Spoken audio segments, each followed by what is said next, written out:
Depuis les années 60, les voitures de James Bond ne se contentent pas de rouler, elles fascinent. Ces bolides sont à la fois des machines de rêve et des outils indispensables pour les missions du célèbre agent 007.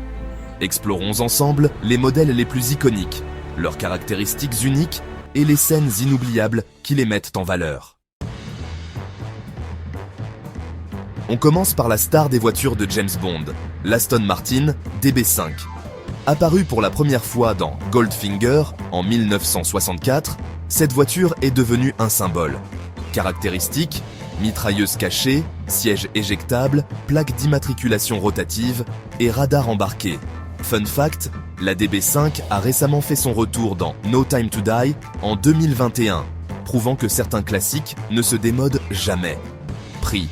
Une DB5 originale utilisée dans les films a été vendue pour 6,4 millions de dollars en 2019.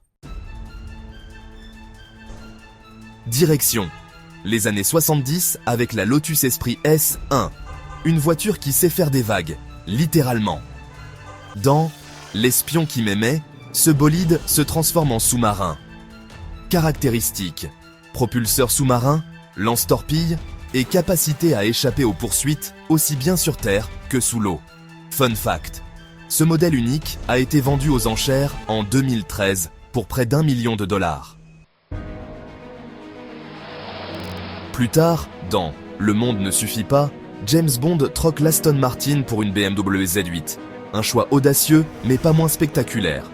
Lance-missiles intégrés, capteur de radar avancé et un design futuriste. Fun fact, cette voiture était l'une des premières BMW créées avec des éléments de design sur mesure pour un film. Une BMW Z8 classique peut atteindre jusqu'à 250 000 $ sur le marché actuel. En parlant de modernité, l'Aston Martin Valhalla est une vision du futur. Dans No Time to Die, cette hypercar hybride combine élégance et technologie de pointe. Moteur hybride électrique V8, technologie aérodynamique avancée et une vitesse de pointe de 330 km/h. Fun fact, la Valhalla symbolise l'engagement de la franchise pour des voitures à la fois puissantes et écologiques. Estimée à environ 800 000 $ pour sa production en série limitée.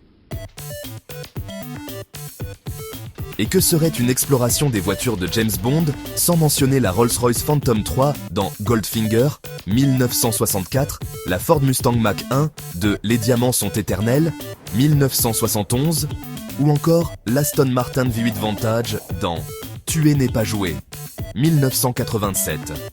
Chaque voiture apporte une touche unique à l'univers de 007. Que ce soit sur route dans les airs ou sous l'eau, les voitures de James Bond incarnent l'essence du style et de l'innovation. Alors, laquelle est votre préférée? Dites-le nous en commentaire. Et n'oubliez pas de vous abonner pour d'autres explorations passionnantes.